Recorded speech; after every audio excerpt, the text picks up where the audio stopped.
the place where you get your concrete.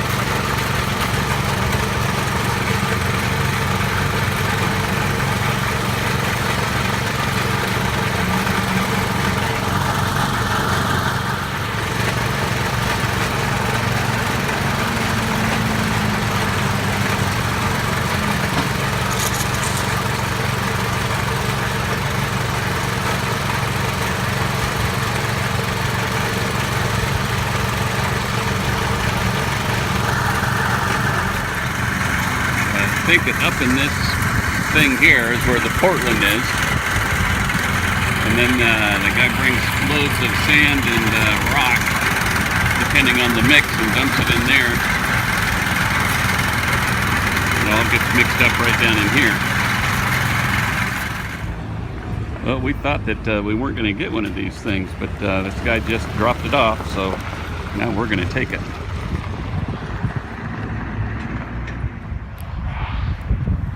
Gonna get a bunch of this fine wood chips over here and put them underneath my trees. Really windy today. Just put down that concrete. Looks like it's threatening to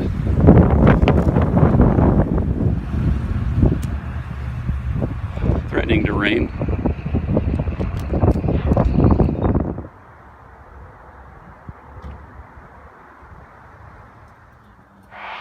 Well, it's May 17th, 6:30 a.m.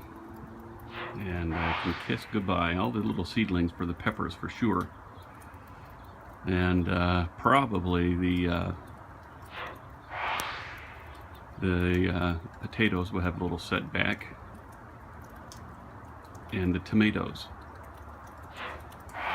The beets and stuff will be fine, but you know, they say that in the climate that I'm in, May 15th is like the last freeze date, right?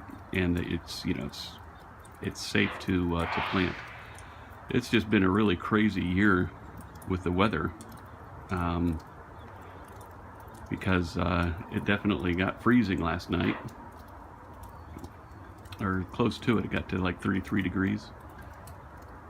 So I don't know if that's a climate change issue or if it just happened to be one of those oddball years that, you know, May 15th just didn't turn out to be the good year or the good day for this year.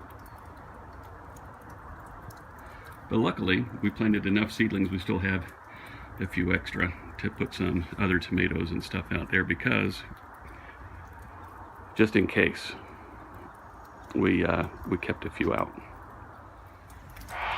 So I lied to you early this morning, or just a few seconds ago, and it's snowing again here this evening. Well, this morning, some of those bags were actually still on those plants, and I didn't realize it. And a number of those plants actually did survive. In fact, quite a few of them. So that's good. And but now we're getting ready for tonight, because it's supposed to get close to freezing. So we're just out there madly covering everything up. So here I am looking out the front of my house on May 17th, and the snow is coming down like it's the middle of January. And I just wanted to point out one last thing here. So I've got all these chips here. These chips, by the way, I got from this service called Chipdrop. So, and the way that thing works, if you don't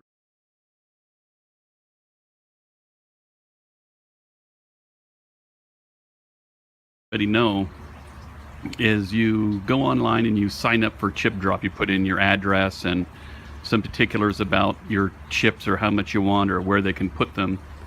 And normally when these arborists go around and they chip, or they do tree pruning, or, you know, taking down trees and so forth, they make a lot of chips, and usually they have to haul that to the dump and pay to empty it. I may not have to pay very much, but a lot of times I have to drive quite a ways to dump it.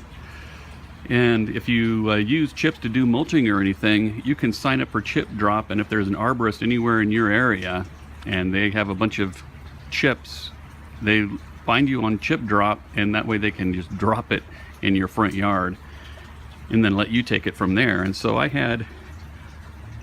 signed up for that, and you know, I never thought that anything would happen, but lo and behold, I got all these chips delivered to me the other day. And so if you ever need chips, that's a thing that you can do. And you know, you don't know, it's not like going and getting the quality of chips that you would at a normal sort of chip place, mulching place, where you buy that stuff delivered. But you know, it's pretty good.